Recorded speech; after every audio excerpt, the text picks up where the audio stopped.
Before we get started, I have a quick favor. I've been self-funding the Finding Genius podcast for 5 years now. I've done over 3,000 episodes. And as you can see on YouTube, we're up over 1 million views on the channel, which is fantastic. The next thing I really want to push on is to get up to 10,000 subscribers. Because once we do, we'll be able to put a donate button and we'll be able to solicit donations to help keep the podcast running and to also get the Finding Genius Foundation moving along. We have a big project studying anxiety, depression, and PTSD and working on a product to help people overcome these problems because I've seen them explode recently after the last 2 years of the whole virus situation. So if you would, please subscribe to the podcast. That would help us tremendously. Give us a thumbs up and check in the description for Buy Me a Coffee. It's about $5. If you could buy me a coffee, I'd really appreciate it. It would help keep the channel going, and I love coffee. Thank you. Forget frequently asked questions, common sense, common knowledge, or Google. How about advice from a real genius? 95% of people in any profession are good enough to be qualified and licensed. 5% go above and beyond. They become very good at what they do, but only 0.1% are real geniuses. Richard Jacobs has made it his life's mission to find them for you. He hunts down and interviews geniuses in every field: sleep science, cancer, stem cells, ketogenic diets, and more. Here come the geniuses. This is the Finding Genius Podcast with Richard Jacobs.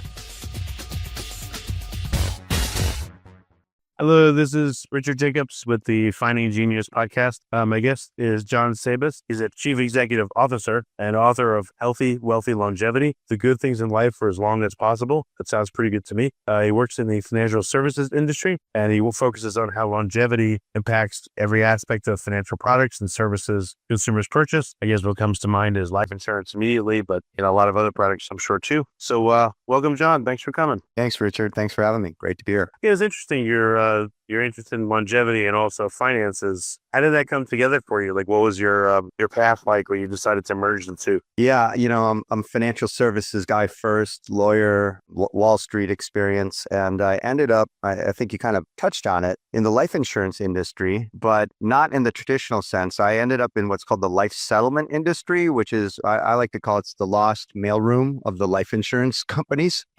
And it's where all these policies that are no longer needed, wanted, or could be afforded kind of get thrown to the ground. And it's an industry, it's a secondary market that sprung up to buy life insurance policies, pay someone for the right to continue paying the premium to ultimately receive the death benefit. So I was a financier in that industry. And of course, the central question, right, of how much you should pay someone for the right to receive their $1 million benefit and the right to continue paying the $30,000 a year is how many years are you going to have to pay for that? So it's longevity, right? And so it was really, that is the central question of that industry. It's also the central question, it turns out, of the primary life insurance industry, right? How long are people going to live? And so it was because of that and the need and want to be more accurate and predicting how long people live that led me down the rabbit hole of molecular science and predicting longevity, because I felt like the industry was stuck in 1965. Right.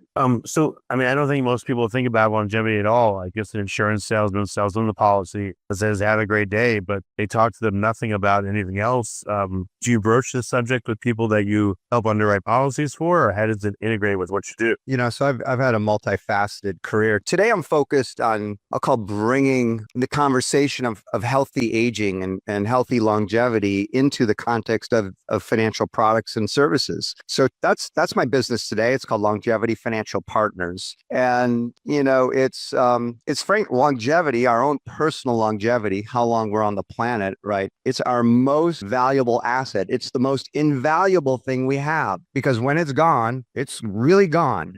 And not surprising, we take a lot of things for granted. But at least speaking to this aspect of healthy aging and preserving life and happiness for as long as possible should be and is the central focus of financial planning and life, our journey itself. And so, speaking to those things in the context of financial products and services was what we're all about today. I work directly with the folks at Blue Zones, which I love their work in this regard. But when it comes down to it, every financial product and every financial strategy you'll engage in is really predicated on your own personal longevity and or your view of it. You do things 30 that are completely different than you'll do at 80. And so this longevity, our own personal longevity is the central question in financial planning. Okay, so again, most people they'll ask the basics to fill out the application, so they can get you the insurance. But, my insurance agent never asked another word about it. Maybe an estate planner would, but like, what can you do? What can't you do? When does it cross the line into like, hey, why are you asking these questions? Just sell me the insurance. Well, again, I'm talking about financial planning broadly speaking. Not just life insurance. Life insurance is one aspect, right, of financial planning, responsible financial planning, right? When do we buy life insurance? When we get married, when we have a child, when we buy a house, when we're responsible for others, right? That's where life insurance comes into play. But that's just one, should I invest in stocks? Should I invest in bonds? How much? For how long? Should I buy an annuity? What is it? I mean, so financial planning holistically is what we're speaking about, more broadly speaking. And all of that, right, is designed to provide us with some level of prosperity. Much of it, we get to decide, and how much prosperity we want, but how much of it do we need? How much of it do we want, so that we can have the good things in life, and whatever those good things are. I err on the side of, virtuous activities are the good things in life, and you want to have those for as long as possible. If you're having good health and you have a level of financial prosperity and you have, a virtuous life with people around you that love you and you care for, I mean, who doesn't want to continue that for as long as possible? And that was brought home to me, right? I'd been working in and around these molecular biomarkers of longevity, life insurance, actuarial finance. And my mother got sick a year and a half ago. She was 83 years old. She's like, I'm good. I'm not going to do chemo. I want to maintain my dignity and my life right now for the balance of whatever it is I have. And it was just like, whoa. So that brought it home, right? Longevity is so personal. And when she's gone, when someone's gone, they are really gone. So she's like, my life's been a dream. I've had prosperity. I have this wonderful family. No one gets out of here alive, guys, and we're like, yeah, but not yet. And, but that's the journey we're all on. It's weird. Yeah. My father passed away this year, and I'm sorry. Here it is. It's strange. I appreciate it, but it's, you just never know. You literally never know. And it's, I just turned 50 and I was like, oh man. And then stupid AARP sent me a freaking letter like everyone prophesized they would. See, they find you, and they do. Yeah, no, look, I mean, I'm 58, biologically speaking, of course. But, for us in our 50s, that's where we're at. We're our parents, if they're still around, they're really starting to get old, and mortality becomes a very real thing. And, we as humans cannot really wrap our head around our own mortality or the mortality of those we love. I think they call it the mortality paradox. We just really can't get our head around it, because it's as you just experienced with your father's passing, it is so final. It is so complete in every way, and he is so gone. And so you're left with this, so literally we as humans have a very difficult time in any meaningful way wrapping our head around our own mortality. That's why, by the way, that's why life insurance is so hard to sell. That's why people don't buy life insurance. It's like, so the industry is just struggles so badly. And the only time they get you to buy a life insurance policy is, well, I had a kid, I wanted to go to college. I got this house with the mortgage. If something happened to me, I wanted to get paid off so my wife can stay in the house. I mean, like, that's the only time people buy life insurance, because they just physically can't get their mind wrapped around the concept that they will not be here at some point. Yeah, I had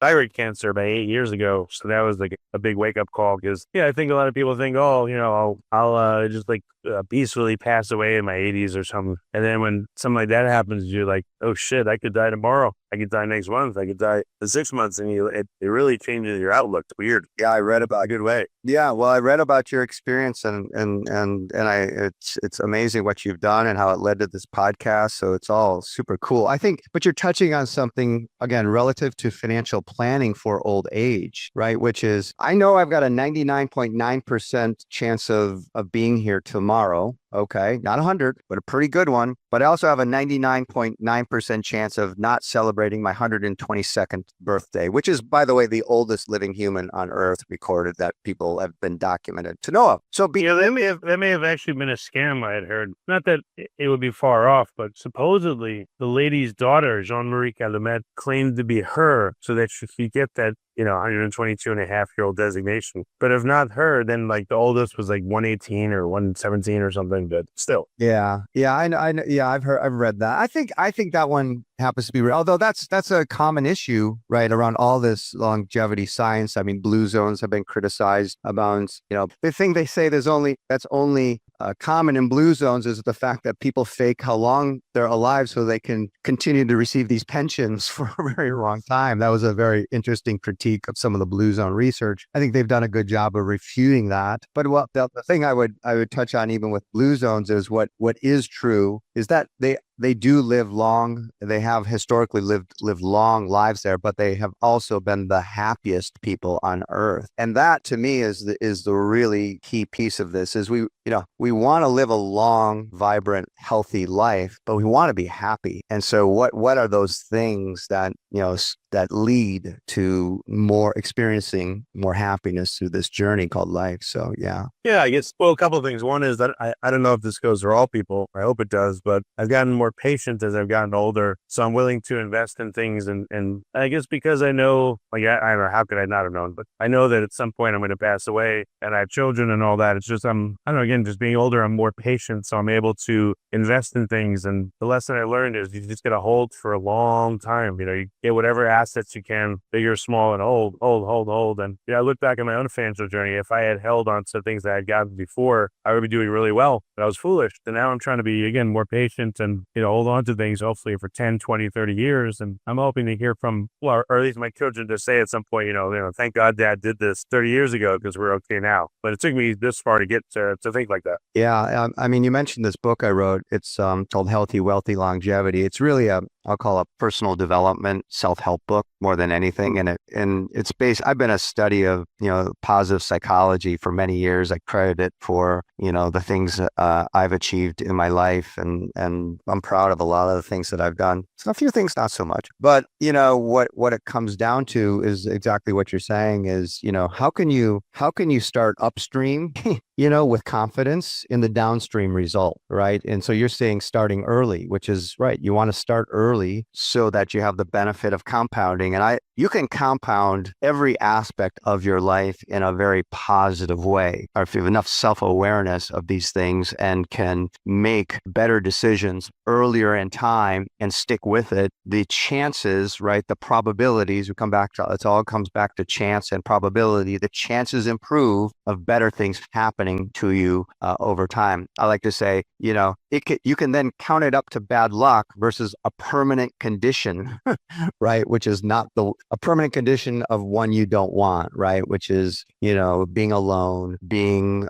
impoverished, being in poor health. Those are just not great outcomes for a life well lived. So what do you emphasize in your book? Is it teach people what they need to do to set themselves up for a healthy and wealthy life? Or what's the premise of the book? I mean, it's a blueprint, and it takes from a number of sources that I've been looking at and researching and my own experience. Yeah. And it sets up a premise or a scaffolding for, look, you have to first have the intention, right? The positive, real intention to want to have these things in your life. And then you got to take action towards them. And if you focus that action and intention towards better health, right? Good health, and towards prosperity, which for lack of a better word, let's just call it your career, right? If you really focus on those two things with a level of intention and self-awareness, and you practice them and you educate yourself as you go along, you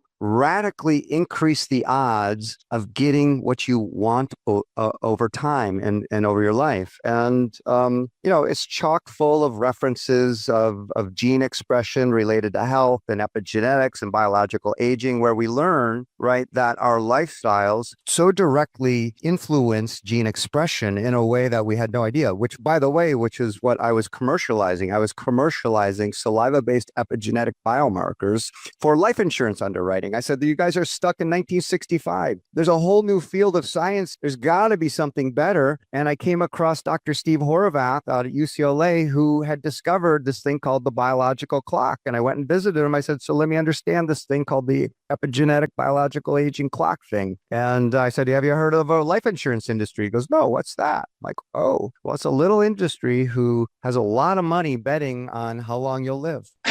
So that's the book. The book is that. The book is about, how can you go all in? You should go all in on your health as early as possible. You should go all in on your own personal prosperity journey. And as an entrepreneur, I've got a lot of advice of what I've experienced are what you're going to need and how to set yourself up for success. And you get to decide how much you want and need out of life.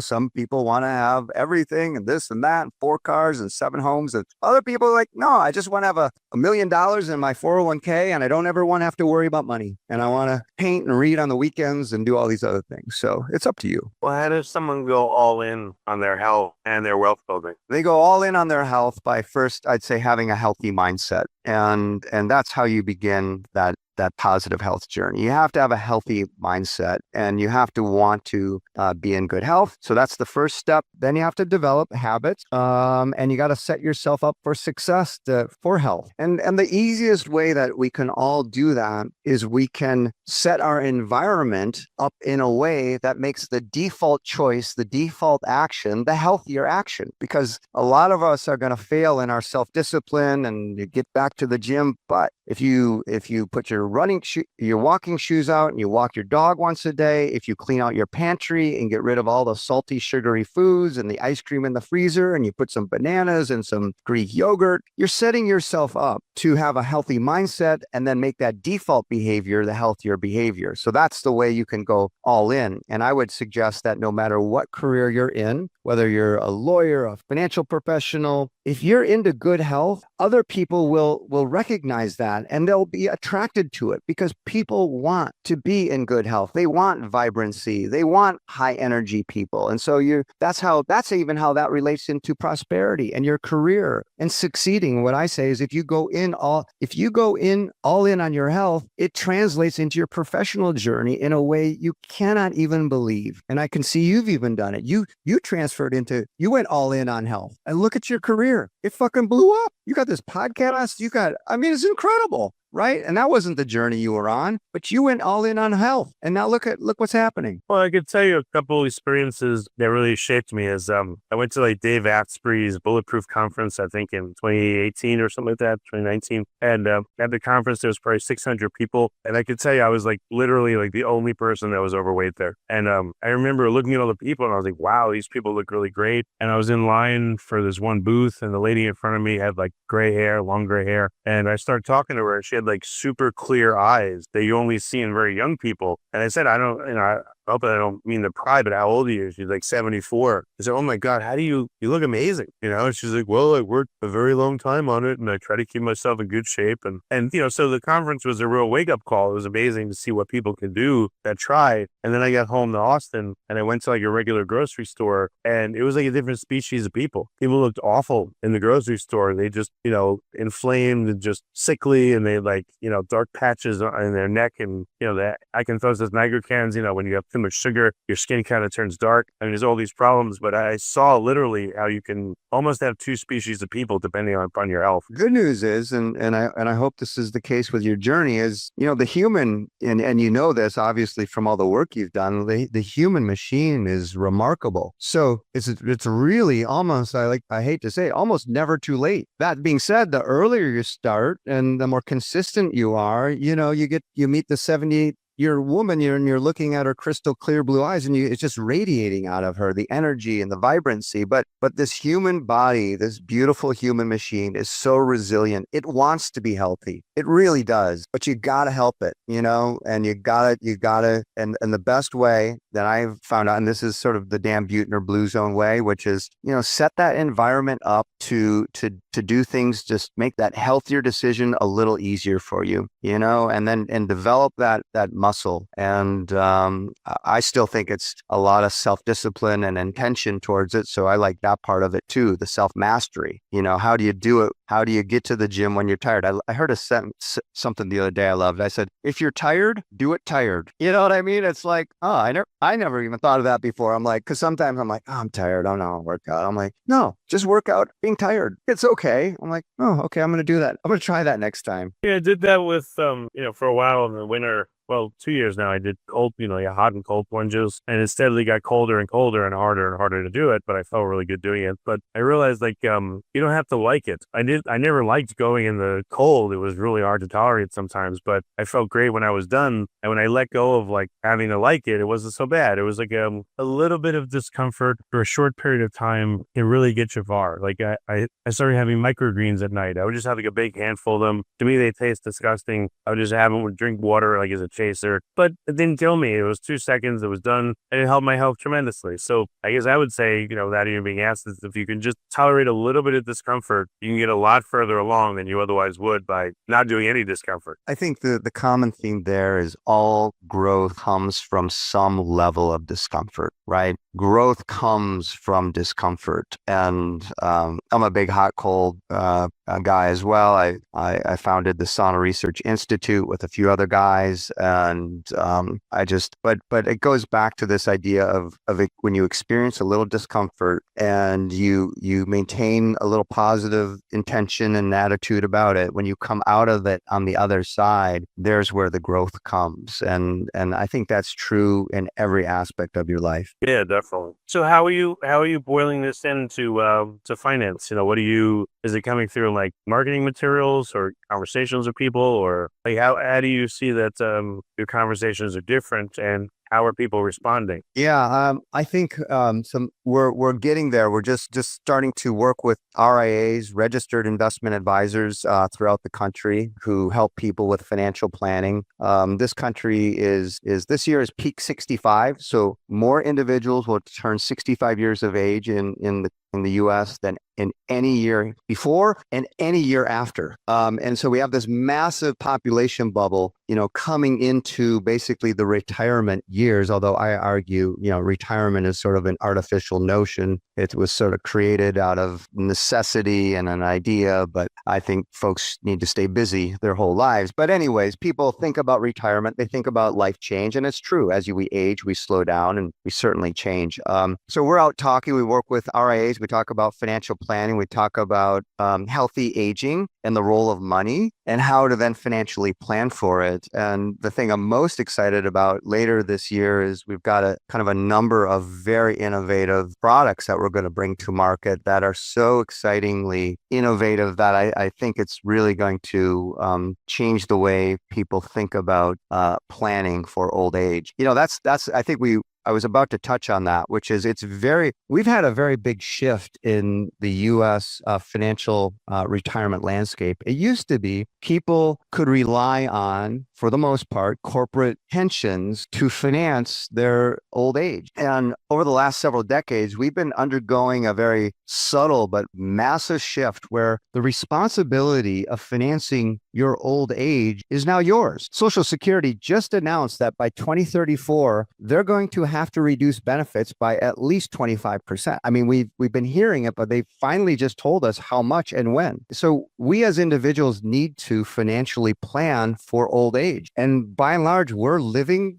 much longer lives than historically we have. And so how do we do this? And it's a very difficult calculation for individuals to make. It's a very easy calculation for a corporate pension to make, right? If you've got 1,000 people, I can tell you pretty consistently how many people are going to be alive in the 1,000 over the next 10, 20, 30 years. I just can't tell you which one. So when you shift that burden onto the individual, he or she has to make this calculation and has to guess. And so how we as individuals deal with aging, healthy aging, it comes with this paradoxical challenge of how do you pay for it and how do you do it in a way that you don't enter financial insecurity. And so that's where we're at and what we're working on. I got a quick question. I'm sure the insurance industry, maybe once a year, I don't know, maybe every 5 years, do they look back and they say, here's what we forecast, here's the premiums we charged, here's how close we were to being right versus wrong. They must do that. And what is that called? That stat, that percentage of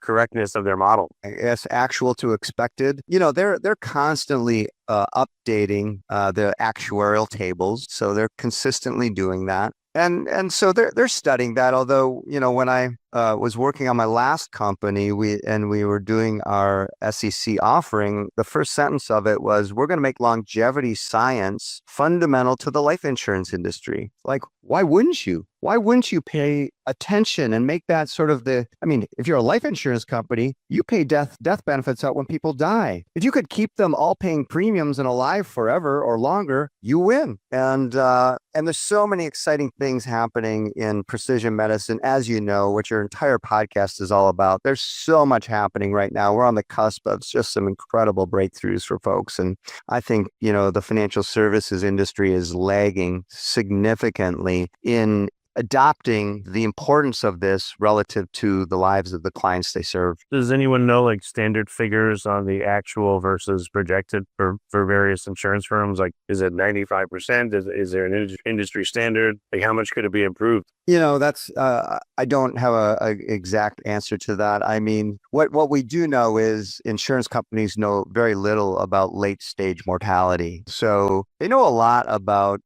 how many 30-year-olds will pass by the time they hit 80 or 60. They know a lot about that stuff, but what they don't know a lot about is, if you make it to 70, what are the odds you get to 90 to 100, and what are the differentiators that drive this? And that's really the big challenge for people right today is, I'm 65, what are the chances I'm going to be 95? That's 30 years I'm going to have to finance. And if inflation and healthcare costs continue doing what they're doing, how much money do I need? And how the hell am I going to pay for it? I guess one proxy is, if someone in your family lives a very long time, I bet a lot of people think this, but don't say, I would think yes, my great aunt lived to 98. So there's a hope for me, for instance, or, my grandmother lived to 84 or whatever it is. Or if people have the opposite, everyone in the family seems to pass early, then they're like, oh no, it's a harbinger for them that they may have trouble. Well, I mean, that sort of, again, when I sat down with Dr. Steve Horvath at UCLA, the first question is, how old are you? That's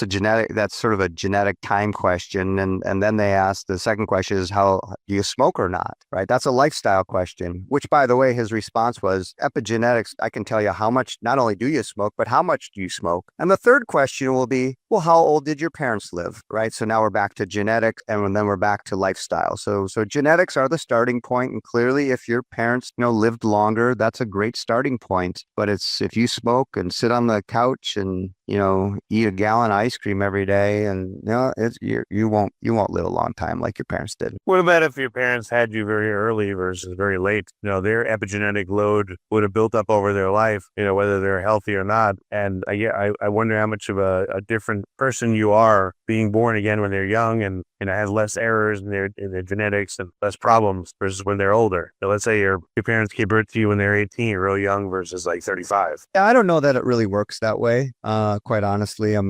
But that's we'd have to ask Grok to get the right answer there, or a PhD. But I don't think it quite works that way. I think the benefit, if your parents were young when they had you had the benefit of probably being with them a long time and were probably pretty close. If they were older, yeah, it's kind of like, there's grandpa, he's at my soccer game. It's driving your genetic I don't think that's actually how it works. Okay. I don't know. So what are you putting in place, or what are you helping to put in place or trying to change in the insurance industry so it can align itself with the latest in health and make better decisions for people? Yeah, well, I certainly want to get people to, again, as we kind of talked about, which is have a healthy aging mindset. What are the things that the people who experience healthy aging are doing? What are those things doing, and how can we make those practices available to you? So I think that's the first part of it. And then the second part of it is, then how can we financially plan better so that we don't put ourselves at risk of being financially insecure as we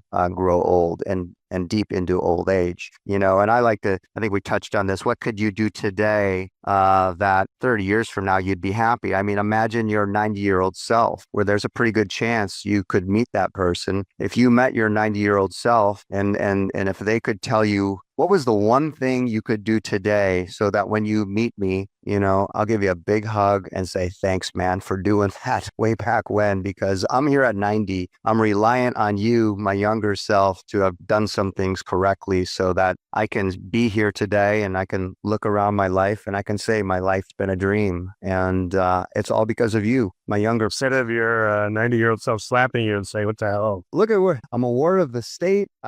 Look at these people I share a room with. This is horrible. How did I get to this place? I'm by myself. This is not what I signed up for. That's funny. So yeah, what are you trying to, what projects do you have, or what are you trying to influence through your book, or how else are you working in the industry to help? Yeah, like I mentioned, I've got some products, some new financial products in the work that I plan to bring to market later this year. So after those are kind of publicly disclosed, I'm happy to get out here and talk about them. The book itself was really a thought leadership piece. I really wanted to talk about just, health and wealth and the connection between the two. That's the other thing. You see a lot of happiness books out there. You see a lot of people talking about this, that, about happy. And I'm like, yeah, but what about money? What role does money have in both being happy and healthy? It turns out a lot. There was a jaw-dropping study done about 10 years ago where I think it was not Rand, but someone else did a study. The top 5% earners get a decade more. I think it was about 13 years more of life than the lowest 5% earners. So money matters relative to your health and your longevity. It also matters relative to your happiness. And I don't think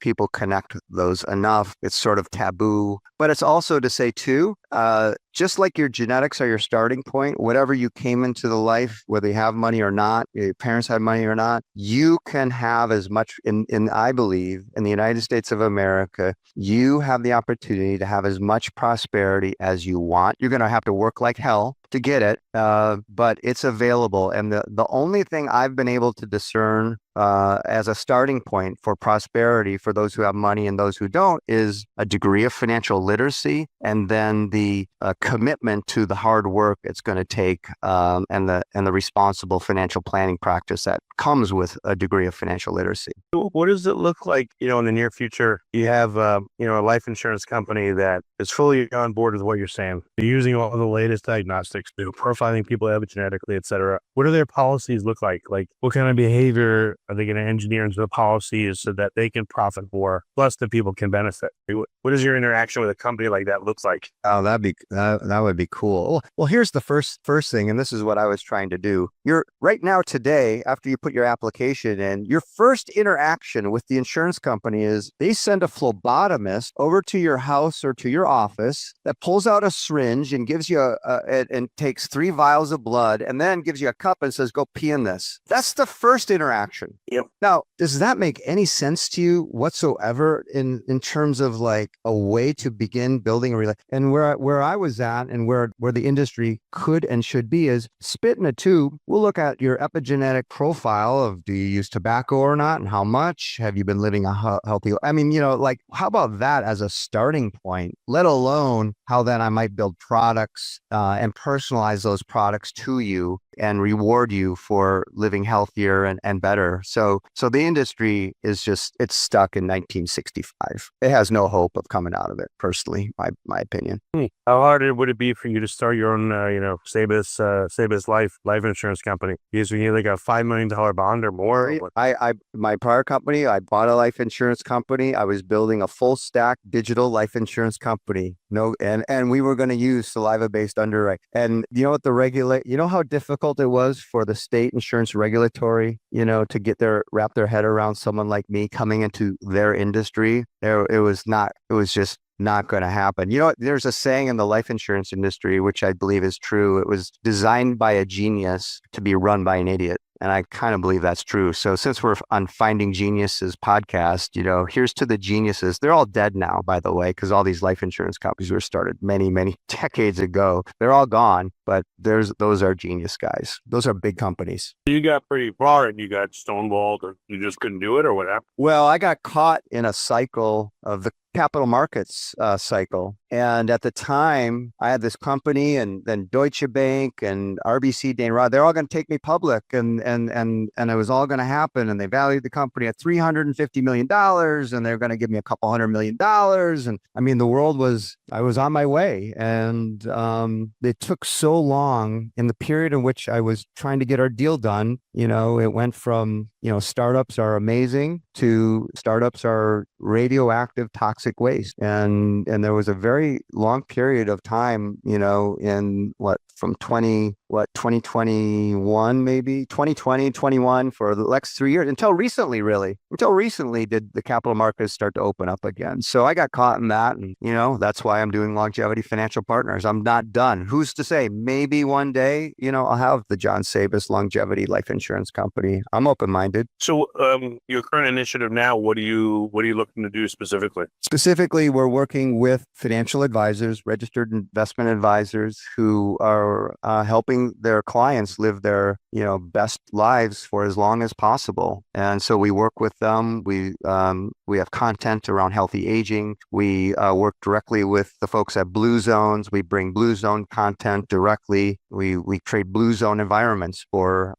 registered investment advisors and their clients. And then beyond that, like I said, I'm developing some proprietary product. They're not insurance products; they're investment products that I believe will be very innovative to help people finance their lives as they grow old and deep into old age, so that 90, 95-year-old, or God forbid, 100-year-old goes, "Thank you, man. That was awesome." How can people find out more about your efforts? Like, should they start with your book and then go to your socials to follow you, or what do you recommend? Yeah, I'm on all the social media platforms. It's Jon, Jon Sabes, Sabes. I got my own website, jonsabes.com, longevityfp.com, all the social media. I'm there.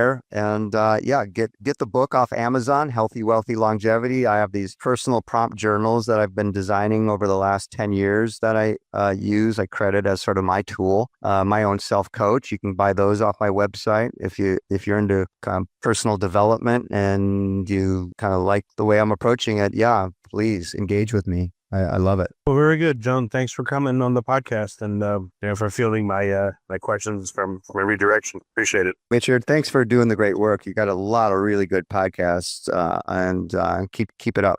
If you like this podcast, please click the link in the description to subscribe and review us on iTunes. You've been listening to the Finding Genius podcast with Richard Jacobs. If you like what you hear, be sure to review and subscribe to the Finding Genius podcast on iTunes or wherever you listen to podcasts. And want to be smarter than everybody else? Become a premium member at findinggeniuspodcast.com. This podcast is for information only. No advice of any kind is being given. Any action you take or don't take as a result of listening is your sole responsibility. Consult professionals when advice is needed.